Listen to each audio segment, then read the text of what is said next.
안녕하세요. 만화클래식 애청자 여러분, 진행자 성인수입니다. 이번에 저희 사이드비가 매번 만화클래식의 녹음 공간을 후원해주고 있는 SWA 서울웹툰 아카데미와 함께 페이지 만화 교육을 위한 교육 사업을 만들었습니다. 바로 창의인재 동반사업 만화 크로스 플랫폼인데요. 이번 만화 크로스 플랫폼은 6개월 동안 페이지 만화 작가를 희망하는 24명의 멘티를 선발해 작가, 프로듀서, 평론가, 기획자 등 다양한 멘토들과 매칭 후 멘토링을 거쳐 최소 32페이지 이상의 단편 만화를 창작하는 프로그램입니다. 그리고 멘토링이 진행되는 6개월 동안 매달 참여 멘티에게 150만 원의 창작 지원금을 드리고 있고, 다 만들어진 페이지 만화는 2025 하고 싶은 만화전에 출품되어 직접 작품을 판매해 보실 수도 있습니다. 이번에 멘토로 참여하는 분들 중에서 저희 만화클래식과 웹툰이스타의 패널들도 많이 참여를 하는데요. 우선 저도 참여를 하고요. 그리고 최재훈 작가도 참여를 하고 이재민 평론가도 멘토로 참여를 하십니다. 또 선정되신 분들은 월간 특강을 통해서 박이나 만화평론가님의 특강도 들으실 수 있습니다. 국내에 몇 없는 페이지 만화 교육 프로그램이니까요. 이번 기회에 꼭 참여하셔서 여러분의 작가 활동에 도움이 되셨으면 합니다. 신청 기간은 4월 21일 월요일부터 5월 7일 화요일 오후 2시까지니까요. 관심 있는 분들은 아래의 링크를 참고해 주시기 바랍니다. 감사합니다.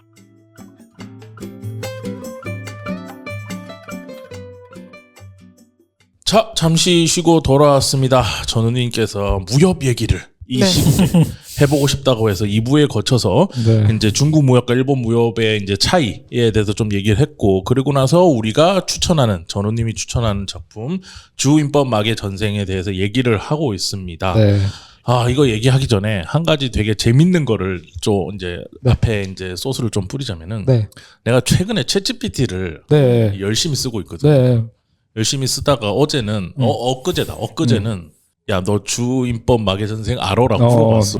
당연히 알지. 너무 재밌는 작품이지. 이러면서 막 그 작품은 말이야. 말해서 막 설명을 해주는 거야. 그래서 야, 그러면 이게, 그러니까 내가 느끼기에는 이제 정통 무협이랑 다른데 뭐가 다른 것 같아? 얘기했더니 정확히 봤어.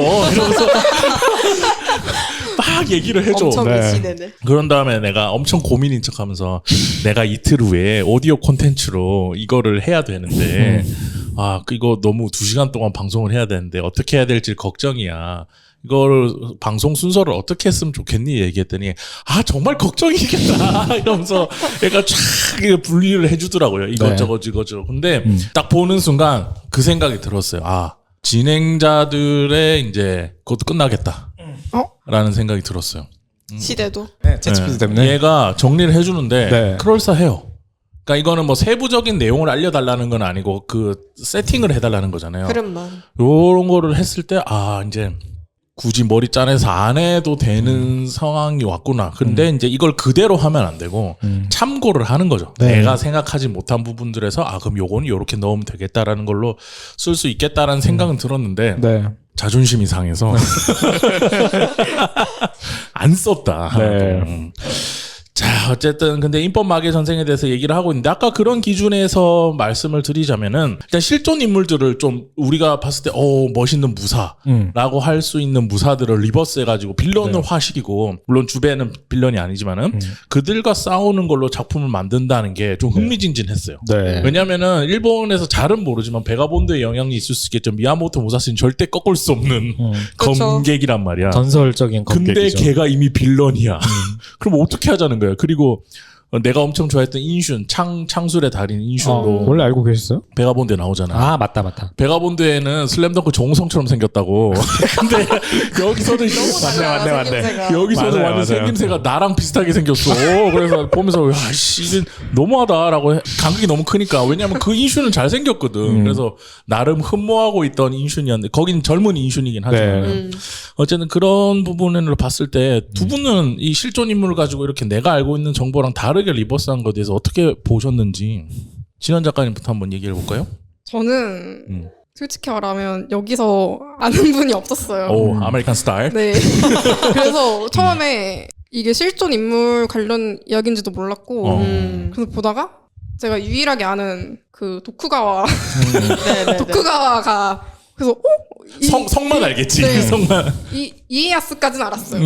네, 그분은 좀 유명하신 분이니까. 근데 이에야스 아니잖아요. 여기 이에야스가 나오는 직접적으로 분 나오지 손자죠, 손자.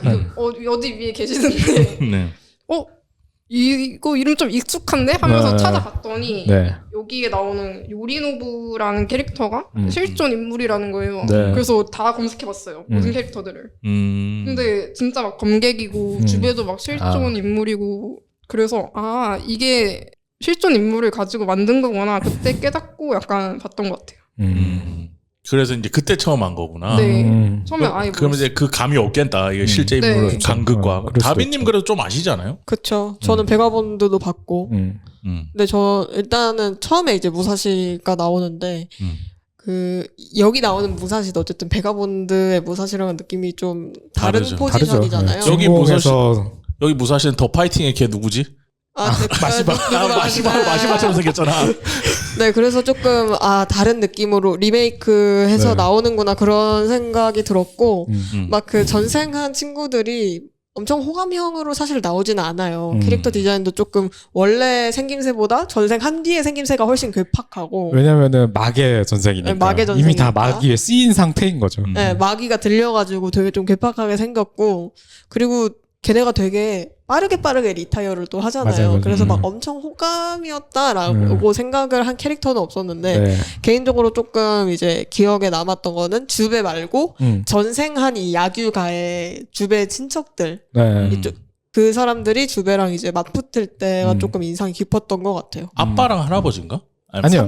삼촌이랑 사촌인 사촌이랑 거고 할아버지. 효고노스케가 사촌이고 모네노리는 이제 아버지. 아버지였나? 네, 그래가지고 그 가문 안에서도 어떤 권력 구도가 있고 뭐 아버지는 아들을 별로 탐탁지 않아 하고 둘째 아들을 자기 원래 적자로 맞으려고 하고 그런 게 네. 있었는데 그런 거를 염두에 두면서 봤을 때 그 야규가 안에 어떤 집안 싸움이 조금 재밌게 보이긴 했던 것 같아요. 그렇죠. 저는 이거 보면서 계속 그 생각이 드네요. 주베라고 하는 캐릭터가 네. 내가 본 많은 사무라이 작품들에 모티브가 되는 맞아. 여기 이 만화의 주베가 아니고 원래 네. 실존 인물 주베라고 하는 사람이 모티브가 되었다는 생각을 많이 들었거든요. 그래서 저는 근데 이거가 어떤 감각이었냐면 저는 베가본드 볼 때는 거기에 베가본드에도 주베가 나오거든요. 네. 근데 주베가 되게 잘생기고 듬직하고 주인공처럼 나와요. 이제 주인공으로 딱 채택은 안 되지만은 제 무야마토 무사시랑 빠당빠당하게 싸울 수 있겠다라는 느낌이 들게 나온단 말이에요, 캐릭터가. 근데 그때는 저는 얘는 뭐지? 얘는 뭔데 이렇게 띄워주지? 라는 생각으로 그냥 작품을 봤어요. 그냥 같이 목욕탕에 앉아있는데 이제 곧 싸울 것 같은 그런 느낌으로 막 나온단 말이에요. 그래서 얘는 뭔데 이렇게 띄워주지? 잘 모르니까. 그래서 생각했는데 이번에 이것도 보면서 주베라는 캐릭터가 일본 역사에서 가지는 뭔가 상징성이 있나 보다 하고 찾아봤어요. 찾아봤더니 그러니까 야규라고 하는 가문이 엄청 검술로 유명한 가문이고 네. 그리고 이건 베가본드에 나오는 말인데 그 야규가 주변의 산에는 숲이 울창했다. 무슨 말이냐. 전쟁이 없었다는 거지. 그만큼 또 자기들의 영지를 잘 지켜왔었던 3대가 잘 지켜왔던 집인 것 같고 3대, 2대? 뭐 어쨌든 그런 거에서 보면 그런데 그런 휘황찬란한 가문인데 그 가문에서 그냥 방랑을 떠났고 그리고 하필이면 또 한쪽 눈이 없대. 맞아. 근데 이거는 있는지 없는지는 정확히 모르지만 일단 우리는 그렇게 드라마를 알고 있는 거예요. 애꾸 눈인데 방랑하면서 여기저기 싸우면서 다 이겼대. 거의 다. 막 그렇게 얘기를 하고 뭐 되게 뭐 왕의 쇼군의 첩보 역할을 하던 스파이 같은 것도 했었다. 뭐 이런 식으로 막 돼 있으니까는 되게 그 환상적인 그러니까 세계 최강자급인데 방랑하는 자유로움이 같이 있는 아까 소호광호에 나오는 그 주인공처럼 그런 지점이 있어서 이런 약간 양극단적인 캐릭터 그러니까 자기가 타고난 배경과 기질과 그리고 실력과 이런 것들이 다 서로 극에 달아 있어서 이런 지점에서 일본 사람들이 뭔가 감정이입하고 재밌게 보기 좋은 캐릭터라서 주베를 쓰나 보다라는 걸 이번 작품 보면서 좀 확실하게 알 수 있었던 지점이 있었어요. 야마다 후타로 이제 시리즈 중에 하나가 주베 인첩 시리즈가 있고 왠지 그거 주베 인법첩이라고 그게 왠지 수인 병인문첩인가 그 무사주베이 되게 그 극장판 애니메이션 이야기 하시는 거잖아요. 무사주베이 그게 이 야마다 후타로 원작의 영향을 받아가지고 오리지널로 만들어낸 수병 위인풍첩인가 맞아. 네. 되게 오래되긴 했는데 유명한 만화죠. 근데 이제 이 야규 가문 자체가 유명한 거는 사실은 이 아버지 때문이거든요.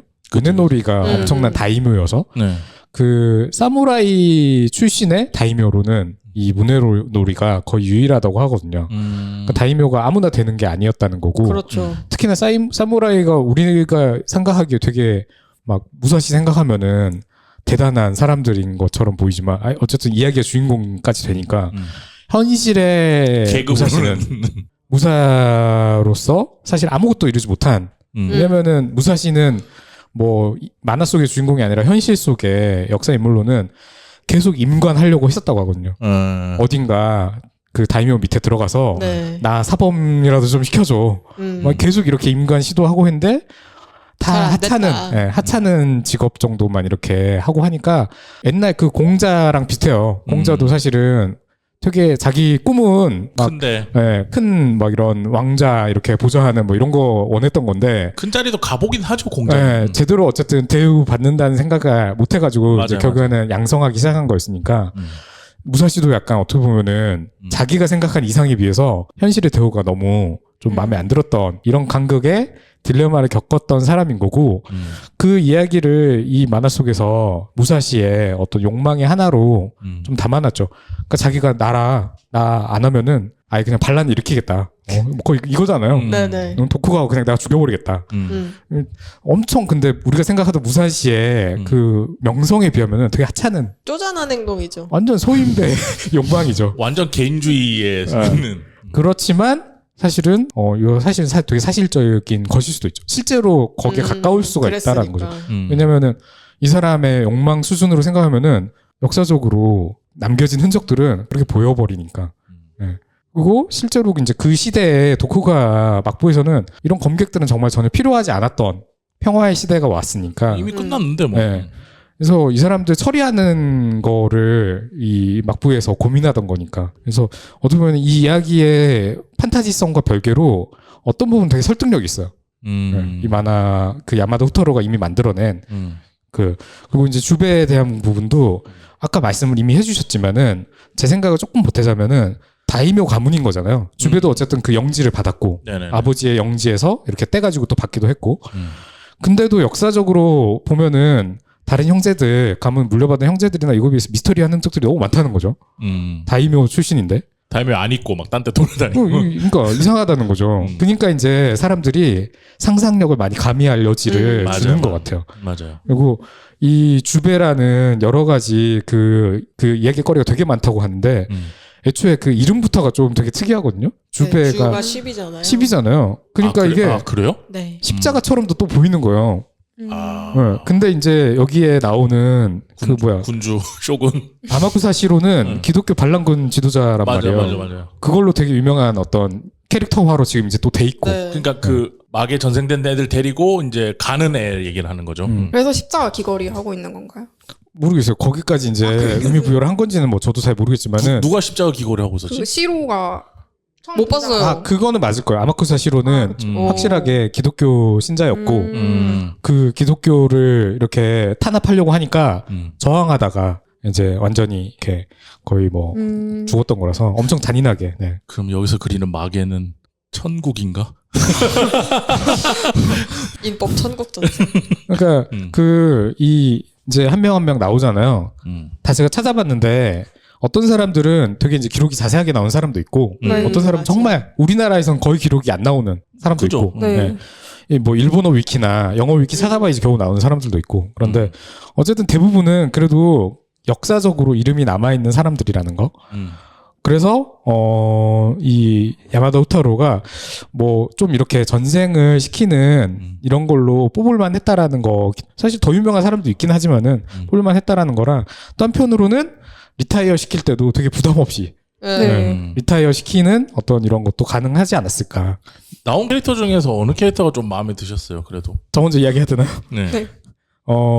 그래도 감정이입이 되는 캐릭터가 있잖아. 뭐 그렇게 따지면 사실은 주베를 먼저 생각하게 될 텐데 주베도 어떻게 보면은 그 이미 성장형 캐릭터가 아니잖아요. 이미 다 완성돼 있잖아요. 여기 캐릭터들은 다 애초에 주베는 사실은 이 마계 전생을 그 권유받았던 실력자였던 거잖아요. 네. 그러니까 이미 실력은 있고 뭐 그렇게 생각하면은 우리가 생각하는 막 성장형 캐릭터는 아니다 보니까 오히려 성장형에 가까운 캐릭터들을 좀 더 뭐 조명한다면은 이 중에서 오히려 인상적인 거는 그 아까 이야기하셨던 그 누구야? 혹시나? 그 닌자 여자 닌자가 가장 많은 변화를 겪는 캐릭터죠. 그리고 이제 마지막까지도 어떻게 보면은 뭐 의미를 좀 가지고 이렇게 하는. 근데 이제 뭐 어떻게 보면 또 다 캐릭터들은 전형성을 좀 가지고 있다라고 생각을 네. 하거든요. 그래서 뭐 좀 튄다거나 유달리 뭔가 더 개성적이다 싶은 맞아요. 캐릭터는 그렇게 많지는 네. 않은 것 같아요. 네. 저는 그래서 처음에 봤을 때 이제 전님이 이 만화를 왜 좋아하시는지가 좀 궁금했는데 왜냐면은 다른 만화들 얘기를 할 때 전우님이 어떤 캐릭터들이 도구적으로 쓰이는 걸 별로 안 좋아하시잖아요. 맞아요. 근데 이 만화에서 이 캐릭터들은 각자의 어떤 포지션이 진짜 명확히 심하죠. 정해져 네. 있고 다 도구적이죠. 그 포지션 안에서 움직이는 캐릭터들이다 네. 보니까 근데 이런 어떤 액션이나 어떤 테마가 결국에 이제 결말로 가는 그게 중요한 장르에서는 그걸 조금 덜 신경 쓰시는 편인지 아니면 또 진짜 좋아하는 캐릭터가 있으셨는지 저도 되게 궁금했던 것 같아요. 뭐 그러니까 저는 이 만화에서도 사실은 그 보는 생각은 비슷했거든요. 이 캐릭터들 진짜 하나하나 다 쉽게 썰리잖아요. 네. 완전 그냥 뭐 되게 어느 정도 캐릭터성이 부여됐다고 생각되던 그 야규 뭐 10인방인가 하던 이 10인조, 후배 그 뭐야 제자들 네. 얘들 그냥 막 갑자기 얼굴 1초 썰리고 만에 몸이 반통으로 막 썰리고 슬퍼하는 장면도 심지어 안 나와요. 그냥 바로바로 넘어가서 네. 네. 이런 것들 보면서 사실은 진짜 정말 정도를 정말 너무 넘어섰다. 이거는 그냥 도구화가 아니라 뭐라고 해야 되나? 좀 더 심한 단어. 그 도구를 정말 넘어선 뭐라고 해야 돼? 그냥 정말 이건 정말 거의 가치 없는 정도의 취급까지 인명경시의 어떤 끝판왕이죠. 네. 근데 이게 이런 식으로 사람 많이 썰어야 되는 작품에서 자주 쓰는 방식인데 예를 들어서 진격의 거인도 처음에 그 조사병단 딱 들어가서 조사병단 인물들 그 누구지 인간병기 검은 머리 누구지 리바이 네. 주변에 있는 조사병단 친구들 막 한 명 한 명 다 조명해줘요. 그리고 이 사람은 누구고 이 사람은 누구고 뭐 성격까지 드러내. 근데 첫 출전에 어떻게 다 죽여버리잖아. 약간 그런 거를 약간 충격요법으로 쓰기도 하거든요. 약간 이런 식으로 뭘 많이 썰어야 되는 작품 같은 경우는 약간 그런 방식이 아니었을까라는 생각도 좀 들고. 근데 이제 저는 이거 말고 그 다른 것도 봤다고 했잖아요. 그 만화로 나온 것 중에 이제 코가 임법첩이라고 있는데 네. 이건 정말 그 닌자 대 닌자의 대결이거든요. 사무라이는 오히려 이제 문해놀이가 여기에 나와요. 그냥 중재자로. 네. 예, 그냥 심판자예요. 엄청난 권력을 가진 닌자들끼리 그리고 싸움 붙이는 거거든요. 그러니까 문해놀이가 사실은 정말 엄청난 힘을 가진 걸로 나오는 이야기가 있어요. 그리고 사실 닌자들도 진짜 엄청난 초능력을 다 가지고 있어요. 근데 정말 허무하게 다 죽는 이야기거든요.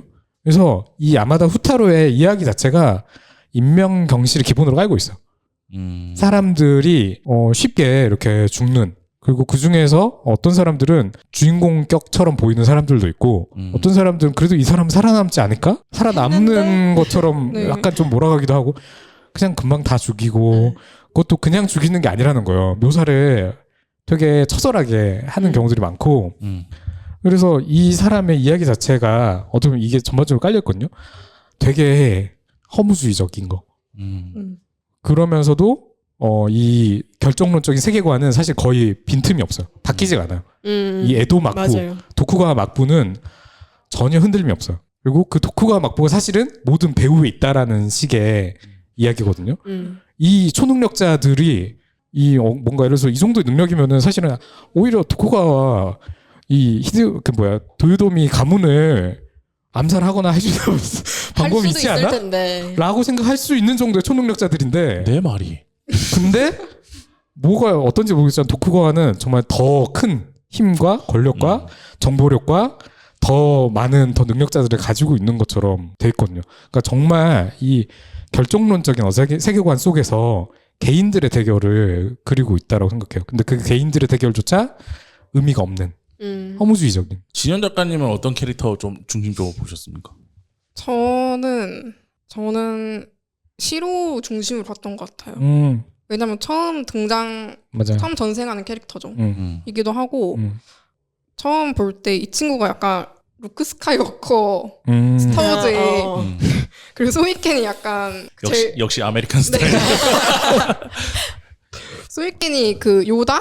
네. 약간 네. 그런 포지션 닮았다. 아, 그렇게 보이네요. 그렇게 생각을 하고 얘가 주인공이구나. 네, 시로 표지 맞아요. 일본 표지에 있기도 하잖아요. 그래서 얘가 약간 성장하는구나 이 소이켄 아래에서라고 생각했는데 그렇게 생각하자마자 바로 보타로가 나오는 거예요. 그럼 되게 네, 헷갈리셨겠다. 그래서 막 결핵에 막 아파하고 막 후회하고 막 그래서 뭐지? 하는데 그래도 여기까지 괜찮았어요. 그냥 이렇게 한 명씩 나와서 자기소개하고. 네 자기소개하고 약간 좀 이런 미소년들이 그죠? 성장하는 내용인가 보다 네. 하고 봤는데 그 다음에 바로 약간 멧돼지처럼 생긴 이준. 호조이 네. 이준. 사람들이 나와서 나 닮은 사람? 네. 그리고 전생하는데 그 주베의 아버지 문해로리 문해로리. 네. 막 트윈테일 어. 양갈래로 전생하고 수염도 여기 뾰족뾰족하게 나 있고 네네. 너무 못생긴 거예요. 그래서 약간 이거는까지 텀을 두고 본 것도 있는 것 같아요. 약간 거기서 오는 괴리감 때문에. 저는 그래서 그 보타로한테 가장 관심이 가셨고 병약 캐릭터 좋아하시나 봐요. 저는 솔직히 시로가 더 좋았어요. 아, 네. 저는 아까 이제 그 얘기하시다가 이제 전우님께서 말씀 주셨는데 모리 소이켄 네. 그 늙은 고승 손가락 잘라주는 애. 손가락 잘라서 모두 원흉이죠. 얘 손가락으로 지금 막에 전생을 하는 거잖아요. 아니 이 정도 능력이면 왜 이러고 사는 거야? 그러니까. 라는 생각이 들었고 그래서 그 지점에서 왜 이러고 살지? 어쨌든 손가락 마지막은 자기를 위한 거라고 했으니까 그거 말고 9개면 지금 미야모토 무사시도 얻었어. 뭐 얘기했던 뭐 그 야구 주배 말고는 다 얻었잖아 웬만한 사람들은. 그쵸. 그러면은 얘들한테 병사를 쥐어줘서 이제 옆에 있는 성들 먼저 다 점령하고 그러나서 인해 전술로 가가지고 주배 목 따면 되지. 그렇죠. 라는 생각이 드는데 왜 얘는 안 그랬을까라는 지점에서 되게 끝까지 제가 나중에 이제 다 죽이고 어차피 흑막인 건 처음부터 나오니까 다 죽이고 결국엔 자기가 이제 오야붕이 되는 건가? 라는 생각으로 계속 의심하면서 보는 지점이 있었고 두 번째는 뭐냐면 이제 전투 방식인데 아니 7대1로 싸우면 되잖아. 아, 그러니까 저 처음부터 그 생각했어요. 그쵸. 왜 이렇게 다들 좀 정정당당해. 그래서 이게 너희의 협이니? 이러면서 가가지고 보는데 아, 그쵸. 왜 1대1로 싸우는가라는 생각이 처음에 그 인슌이 먼저 가나? 하여튼 누가 먼저 가잖아요. 네. 먼저 가서 내가 싸우겠소라고 얘기했을 때 난 속으로 아이 뭐 하는 거야 이 등신들아. 근데 가서 싸우는 방식 그리고 싸우는 속도 이걸 딱 보고 나서 이렇게 싸울 거면 1대1이 맞다. 라는 생각이 딱 들었어요. 그리고 나서 아까 얘기했지만 이 7명 다 싸우려면은 한 드래곤볼처럼 42편까지 가야 될 것 같은데 이렇게 한 명씩 이렇게 빨리빨리 스테이지 클레이어가 될 것 같으면은 이미 13권이 끝인 건 난 알잖아요. 그 지점에서 봤을 땐 이거 될 수도 있겠는데 싶었는데 마지막까지 너무 깔끔하게. 네. 그리고 마지막에 결국에는 뭐 스포가 가임된 거니까 네. 마지막에 어쨌든 무사시랑 싸우잖아요. 네. 근데 그 섬이 알겠지만은 다 그죠. 네. 사사키 코지로 간류 사사키 배경이 있죠. 코지로랑 싸운 섬인데 과거에 무사시가 거기서 코지로를 이기고 나서 전국구 스타가 돼서 완전히 이제 이름 날리고 검객으로는 대검객이 되는 그 싸움을 했던 장소예요. 그리고 거기서 본인이 그 사사키 코지로랑 싸울 때 일부러 흥분시켜서 네. 검을 안 들고 싸운단 말이야. 배가 나무로. 나무 가지고 싸워서 코지로를 흥분시켜서 두개골을 부숴서 죽이거든요. 검으로 찔러서 죽이는 게 아니고. 근데 그 자리에서 하필이면 무사시가 또 똑같이 해서 죽잖아요. 근데 죽고 나서 뭔가 있어야 되잖아. 보통은 그렇죠. 마지막 주배가 다 해치웠다. 네. 이제 평화가 찾아온다. 하지만 난 여기서부터 뭐 내가 이거는 맡을 일이 아니야. 다른 누군가 이 큰 난세를. 일을 정리해라. 나는 이 미녀들과 떠나겠다라든지 뭐 이렇게 돼야 되는데 죽이고 그 자리에 해변가에 딱 섬에서 앉아서 끝이야. 잘 가시오. 와 하면서 딱 끝나잖아요. 그래서 와 매력 있다.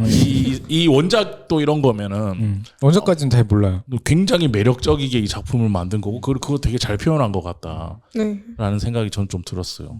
뭐 이게 원작 연출이든 만화 연출이든 네. 저는 이 이야기에는 정말 깔끔하게 딱 어울리는 결말이었다고 생각하거든요. 1대1로 붙는 게 그들의 협인 거야. 마개든 인간이든 간에 그들한테는 그게 공정하다고 느껴지는 협이었던 것 같아요. 그래서 뭐 그럴 수도 있는데 뭐 사실은 저는 그러니까 사무라이들이 장군은 아니잖아요. 이 사람들은 그냥 그렇죠. 검객이지. 낭인이죠. 그러니까 1대1로 애초에 붙게끔 이 전수라 되어 있는 이 뭐 이렇게 타고나 있는 사람들인 거지 다른 종류의 싸움들에도 이렇게 유리할 거라고 생각하지 않거든요. 근데 사실은 중국 무협 생각하면은 막 나라도 다니고 막 장풍도 쏘고 뭐 칼도 쓰고 권법도 쓰고 발도 쓰고 이렇게 내공으로도 막 하고 하니까 그게 다 돼야 될 것 같지만 중국 무협조차도 관군이 등장하면은 쪽도 못 쓰거든요. 아 맞아. 그렇잖아요. 혼자서도 6명 이상을 못 당겨요. 항상 모든 중국 무협에서도 관군이 그 사실은 절대 위치에 있어요. 인해 전술이 짱이다. 인해 전술과 사실은 그 병법이 있는 거잖아요. 또 전술이 있는 거고 분을 통솔하는. 그거에는 못 미친다. 네. 그러니까 뭐 이제 김용 소설에서도 아무리 곽정이 무공이 세고 모두가 당할 수가 없는 정도지만 양양성을 혼자 못 지킨단 말이에요. 몽골의 어떤 침략에. 그것처럼 마찬가지인 게 사실 훨씬 더 이게 아까 계속 이야기했지만 일본의 이 사무라이 극 무협은 실존주의적인 바탕을 가지고 있기 때문에 현실의 역사적인 배경을 가지고 있기 때문에 기본적으로 이 사람들을 활용할 때 이미 다 고정관념이 있는 거예요. 사무라이들은 당연히 1대1로 싸우는 거. 그 실제로 그랬을 수도 있고 이 이야기를 즐기는 사람도 당연히 그럴 거라고 생각을 하는 거고. 이 사람 이 원작자는 그걸 잘 아는 사람이었을 수도 있겠다. 뭐 이야기적으로 사실 1대1이 어쨌든 훨씬 재밌고. 그렇죠. 네. 그죠. 그렇기 때문에 야마도 호타라가 정말 재밌는 이야기를 쓰고 결말까지도 어떻게 보면은 저는 군더더기가 없다고 느낀 게 이 이야기에 다른 게 더 필요하지 않아요. 왜냐면 애초에 주베는 이 이야기의 주인공이 사실상 아니에요. 모든 음모는 주베랑 상관없이 일어났고 주베는 어떻게 하다 보니까 그냥 정말 낑긴 거거든요. 정말 협객처럼 이거 이렇게 되면 안 되잖아 라고 해서 막으려고 그냥 좀 꾀를 굴린 거예요. 사실은 그래서 주베가 거기서 얻는 것도 없어요. 그냥 자기 주변에 사람들 그냥 조금 챙긴다라는 거예요. 누군가 부탁했기 때문에 뭐 하라봄이 부탁했기 때문에 그거지. 뭐 정권의 어떤 뭔가를 얻거나 뭐 이런 거 당연히 없고 누군가가 뭐 이런 거 아무것도 없어요. 그리고 사실은 본인이 애초에 여기에서 벗어나고 싶어 했죠.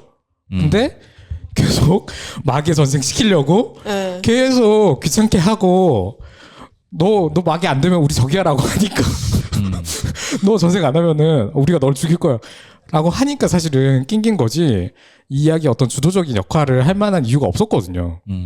그래서 저는 이 전생자들을 다 없애 상황에서 이야기는 끝나는 게 맞다고 생각하고요. 그렇게 쓰니까 또 그것도 맞는 것 같네. 특히나 이 코지로 그 무사시가 이제 애초에 그 의도에서 좀 어긋나 버렸잖아요. 원래 이 계획은 어쨌든 이거 가지고 얘네들 전생자들 가지고 이 어떻게 보면은 무력 시위를 하고 싶었던 거죠. 그 사람이 무슨 사실 전복까지도 못 꿈꿔요. 이 무사시들 데리고도 정말 현실적으로 생각했을 때 에도막부는 그보다 더 세기 때문에 그래서 에도막부의 권력자를 좀 부추겨가지고 반란 일으키려고 했던 거예요. 실제로 그 도쿠가와 그 이 다이묘 뭐라고 하지? 쇼군, 다이묘, 아니 그 천왕 이 사람 보고 이야기하잖아요. 지금 이 권력자로 나오는 사람 다이곤. 다이곤이라는 이 사람이 실제 역사에서도 그 세조처럼 우리나라 조선시대 세조처럼 자기 조카를 조카가 지금 그 막부 왕인데 다이묘 쇼군인데 반란을 내심 할 만한 위치에 있었거든요. 힘도 있었고 어느 정도 세력도 있었고 조카 어린데 내가 좀 나서볼 수 있지 않아? 라는 충분한 정황이 있었다고 하거든요. 그러니까 이럴 수도 있었다. 그래서 만약에 조금만 더 이 사람 용기가 있고 정말 더 야심이 있고 했으면은 힘이 있었으면은 능력자들이 있었으면은 할 법한 상황도 있었는데 근데 이 사람도 결국에는 에도막부를 엄청 두려워하죠. 자기에 대해서 다 알고 있을 거고 너 오면은 너 지금 네가 반란 꿈꾸는 걸로 의심받아서 너는 아예 그냥 나가리 될 거다. 그 정도로 에도막부는 사실 건드릴 수 없는 존재처럼 생각을 하고 있고 뭐 이런 결정론적 세계관 속에서 결국에는 그릴 수 있는 거는 이런 식으로 개인 간의 어떤 다툼들 이 한계다라는 이야기를 좀 보여주고 있고 그래서 이게 야마도 우타로 이야기가 되게 재밌지만 되게 혐오적이고 사실은 그 김용이나 이런 소설의 무협처럼 어떻게 보면 독자들한테 좀 더 그 단순히 그냥 영웅적 사설을 넘어서 가지고 의미부여가 조금 안 일어나는 게 아닌가라는 생각은 좀 들더라고요.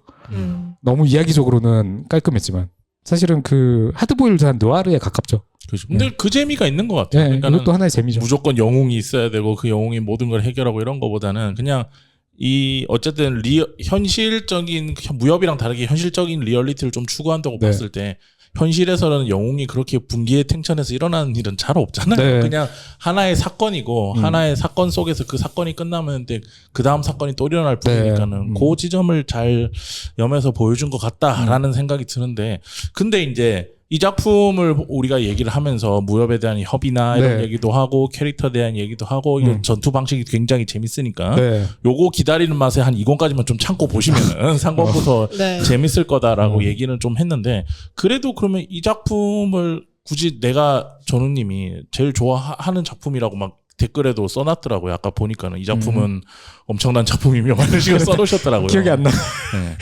그렇게 생각하는 이 작품에 대해 네. 좀 마무리 추천사 같은 말을 한마디 해주신다면. 그러니까 베가본드가 있잖아요. 음. 베가본드가 미야모토 무사시를 주인공으로 해서 아마 우리나라에 알려진 그 사무라이 극으로서의 가장 유명한 이야기가 아닐까 싶거든요. 사실은 미야모토 무사시의 그 베가본드만 보면은 이것도 사실은 그 검을 다루는 장인의 이야기죠. 그리고 되게 어떻게 보면은 좀 낭만화돼 있죠. 왜냐면은 장난 아니죠. 네. 거기에서의 미야모토 무사시는 그 어떤 정점에 다르기 위해서 철학을 하고 있으니까요. 나름의 어떤 깨달음을 계속 추구하고 있고. 근데 다른 식의 어떤 현실적인 관점에 미야모토 무사시도 있을 수 있다라는 거. 그리고 그게 오히려 어떻게 보면 우리가 현실에 살아가는 우리들 입장에서는 더 현실적일 수도 있다. 더 가까울 수도 있다. 그냥 영달을 추구하거나 또는 뭐 어떤 그 전생자들은 자기가 스님이어가지고 여자도 한번 못 만져보고 해서 그냥 하고 싶었다. 그것만으로도 전생자 막 되고 막 이러잖아요. 인준. 무대놀이 같은 경우에는 모든 걸 다 얻었지만 그 하나 못 얻은 뭐 하나 때문에 전생자 되고 싶었다. 뭐 이런 것들 어떤 그 욕망의 지점으로는 사실은 저희가 오히려 공감할 수 있는 부분도 있다고 생각하거든요. 물론 그게 이상적이거나 가치 있거나 하지 않아도 욕망들은 오히려 저희가 좀 닮아 있는 부분들은 있을 수 있다고 생각하고 근데 또 한편으로는 그 욕망이 결국엔 그래서 어떻게 좀 더 대의를 위해서 다뤄져야 되는가라고 생각한다면은 그런 부분까지 이야기하고 있다는 점에서 이 이야기도 재미있게 하게 봐줄 수 있다라고 생각을 하고요. 어쨌든 좀 더 제가 의미를 부여하는 거는 이 세계관이에요. 야마도 후타로의 세계관. 이런 세계관들을 저희가 조금 더 소비해서 야마도 후타로의 만화들이나 소설들이 더 많이 번역되기를 바라는 거고. 그게 전우님의 욕망이군요. 네. 최종 그리고 목표? 이제 사실은 그 무협에서 그 고룡이라는 작가가 있거든요. 고룡? 되게 닮았어요. 야마다 후타로의 느낌이랑. 그 고룡은 중국 무협의 세계관에서 그 김용은 정말 막 여러 합 싸우고 막 이러는데 한 큐에 그냥 저 뭐 어떤 암기 하나 날리면은 그냥 바로 죽이거든요. 절대로 뭐 누가 피하거나 이런 게 없어요. 무조건 죽이고 끝나요. 근데 그런 식의 무협의 이야기인데도 너무 재밌는 이야기를 만들어 놓거든요. 이런 식으로 결정론적인 어떤 이런 세계관, 우리가 피할 수 없는 어떤 운명적인 세계관 속에서 무협이 또 뭐 힘이 어떤 식으로 작용하는가. 근데 또 왜 그런 힘을 가지고도 사람은 힘들어 하는가, 그 사람은. 이런 이야기들이 담겨져 있는 어떤 이런 스토리들 사실은 많이 숨겨져 있고 이 이야기를 비롯해서 여러 무협들이 오히려 좀 재조명될 필요도 있고 이런 과정 속에서 저희는 결국에 더 한국적인 더 한국의 어떤 이런 무협들도 언젠가는 좀 더 만들어낼 수 있지 않을까라는 이런 아이디어를 갖고 저는 꼭 보고 싶거든요. 한국 배경에 한국인인데 그 한국의 어떤 그 의식 속에서 우리가 좀 더 공감할 수 있는 어쨌든 혈혈광고도 영비불편은 결국에 따져보면 다 중국인들이란 말이에요. 강호의 이런 인물들이라고 생각하면은 아무리 판타지여도 근데 한국적인 정서에 공감할 수 있는 주인공을 가지고 이런 무협의 어떤 도리를 따지는 이야기를 보고 싶다라고 생각하면서 그러기 위해서는 좀 더 이 시대 태물적인 무협들이라고만 생각하지 말고 무협을 좀 더 소비하고 더 즐길 수 있으면 좋겠다라고 생각합니다. 다 돌고 도는 거니까요. 네. 진현 작가님은 이제 어떻게 사람들한테 우리가 이제 마지막에 항상 한 네. 분을 추천하면은 나는 이거를 그래도 추천한다 안 한다 라는 얘기를 하거든요. 진현 작가님은 어떠세요? 추천하기 쉬운 작품은 아니죠. 그런데 비겁하다. 그럼에도 불구하고 음. 아까 말씀하셨던 것처럼 정말 소비층이 확실한 작품이기 때문에 좀 판타지 계열의 무협을 좋아하는 분들한테 추천하고 싶습니다. 다비님은요? 저는요, 저 이거 재밌게 봤거든요. 근데 제 주변에 추천해야 된다고 하면 저는 안 해요. 그 이유가 뭔가 지금 전우님이 째려보세요. 아, 그래요? 내가 2시간 아니에요. 동안 이렇게 떠들었는데 이러면서. 아니 왜 그러냐면 네. 그 제가 재미있었던 부분은 이 만화에 되게 어떤 쾌가 있잖아요. 되게 팍팍 진도가 나가고 멈춤이 없는 그런 부분은 저도 되게 좋게 봤고 재밌다고 생각을 계속하면서 봤는데 그게 좋은 것과는 별개로 그 제가 쾌라고 느끼는 부분을 이 만화의 어떤 선정적인 부분하고 결합해서 그것을 어떤 제가 느낀 어떤 통쾌함으로 느끼는 게 아니라 불쾌함으로 느낄 만한 여지가 많죠. 2025년에 봤을 때는 되게 많다고 생각하거든요. 그래서 저는 안 해요. 그 다빈님 말씀에 어쩔 수 없이 저도 공감할 수밖에 없는 게 시대착오적인 이야기들이 사실은 많아요. 왜냐면 이게 언제 써진 거냐면 거의 80년 전에 써진 거란 말이에요. 그러니까 정말 옛날 이야기. 옛날 거구나. 원작들은 진짜 옛날 이야기예요. 어쩔 김용두 수 이야기도 없다. 막 50년대, 60년대 써진 거고 야마다 호타루도 거의 그때 활동하던 사람이어서 옛날 이야기로 생각하면은 사실 지금 이거를 우리가 재밌게 즐기는 것도 좀 신기한 일이고 좀 어색한 일이 될 수밖에 없어요.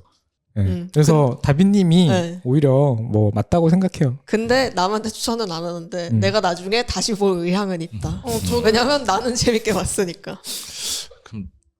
저 한마디 더 하고 네. 싶은데 알고 볼 때랑 모르고 볼 때랑 다른 작품이 있잖아요. 저는 약간 히스토리에도 그렇게 봤거든요. 알고 있을 때 이게 이렇게 되는구나 느끼는 거랑 모르고 볼 때랑 다르잖아요. 네. 이 작품도 약간 그렇게 될 것 같아서 아까 말씀하셨던 베가본드나 무한의 주인 같은 것도 한 번씩 본 다음에 좀 제가 지식이 쌓이면 다시 보게 될 것 같아요. 다빈님처럼. 저는 약간 그렇게 생각하는데 네. 웃으려고 하는 얘기 여러분들 웃겠지만은 혹시 도를 아십니까? 웃기려고 하시네. 근데 도라는 말이 네. 이제 그러니까 영어로 번역하면 way거든요. 길, 그쵸. 방법을 아십니까? 이런 뜻이에요. 그래서 그 앞으로 도를 아십니까? 만나면 써먹으세요. 안다고. 근데 이제 이 야마도 이렇게 만화가의 그림도 중요하지만 결국에 야마도 타로라고 하는 이 원작자가 자기 세계관 안에서 구현하는 도가 있는 것 같아요. 내가 네. 봤을 때는 다른 작품들도 이런 느낌이라고 하시니까 그거를 이해하고 보기 시작하면 너무 재밌을 것이다. 라는 생각이 들고 그래서 저는 항상 이런 작품 세계관은 극강 뭐 반지의제왕도 마찬가지고 듄도 마찬가지고 그럴 때 세계관을 왜 열심히 찾아보냐면은 내가 그 세계관에 취할 수 있는 그 세계관의 도를 알아야 이 작품이 재밌어지잖아요.